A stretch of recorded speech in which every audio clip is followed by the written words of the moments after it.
Les Canadiennes n'ont pas fait qu'attendre lors des conflits auxquels notre pays a été mêlé.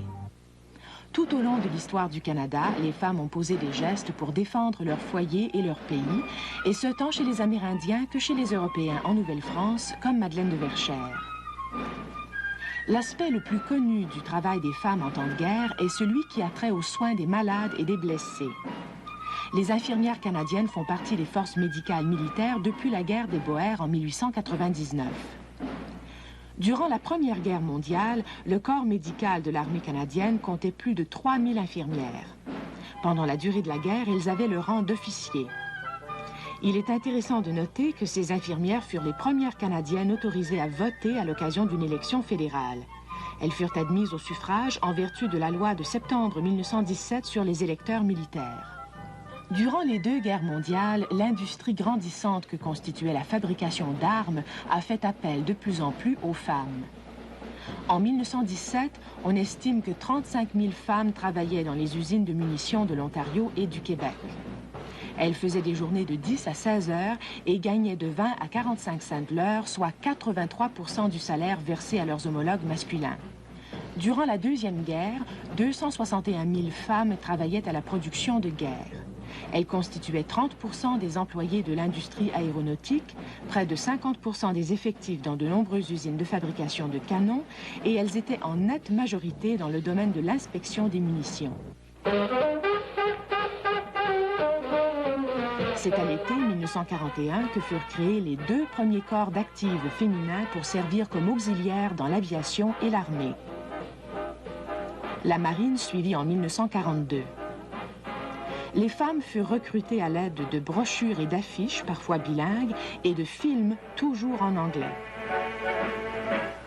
Arriving at barracks along with a dozen or so other girls, new like herself. The issuing of uniforms and equipment, one of the first big thrills a girl gets when she joins up.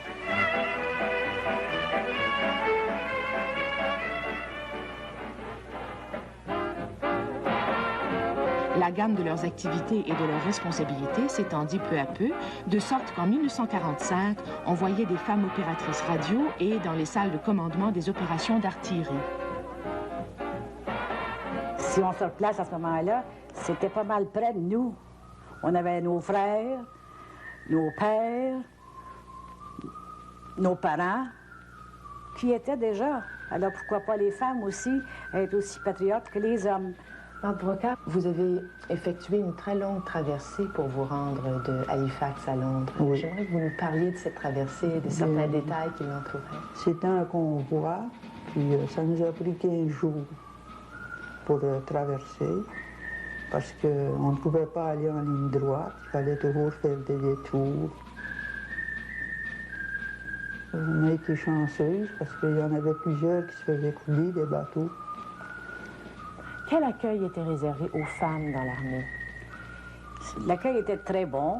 Les hommes, certains militaires haut placés, n'étaient pas tellement d'accord. Mais après qu'ils se sont rendus compte du rôle que les femmes jouaient, elles n'étaient pas là juste pour la parade, elles étaient là aussi pour faire avoir un emploi, puis faire finalement autant que les hommes pouvaient faire. Même surtout, dans plusieurs cas, elles ont fait mieux au point de vue travail de bureau, puis assistante en tout ce que vous voulez. J'ai trouvé que nous avons été acquis partout, même par les hommes qui étaient en dessous de moi, que j'avais accommodé parce que j'étais un officier, parce qu'ils étaient en nouveauté, puis ils aimaient cette idée-là, vous savez. Les femmes ne connaissaient pas ce genre de camaraderie que les hommes ont entre eux autres. Et nous avons appris cette camaraderie-là. Alors, on dirait qu'on devenait plus ouvert avec eux autres. Souvent, plusieurs personnes pensent à la participation, que ce soit des hommes ou des femmes, dans les forces armées à la guerre, comme étant quelque chose d'essentiellement négatif. Oh non. Je trouve que tous les jeunes garçons puis tous les jeunes filles devraient avoir au moins 2 ans pour connaître comment vivre avec les autres. Vous avez continué à travailler dans les forces armées, même après la guerre. Trouvez-vous que votre présence, la présence des femmes dans les forces armées était aussi valorisée après la guerre que durant les années de guerre? Oui, elle est encore bien valorisée. Maintenant, elles sont au même pied, même salaire, même... Puis la même chose, elles entrent dans les forces armées encore par patriotisme elles sont canadiennes, elles veulent aider leur pays.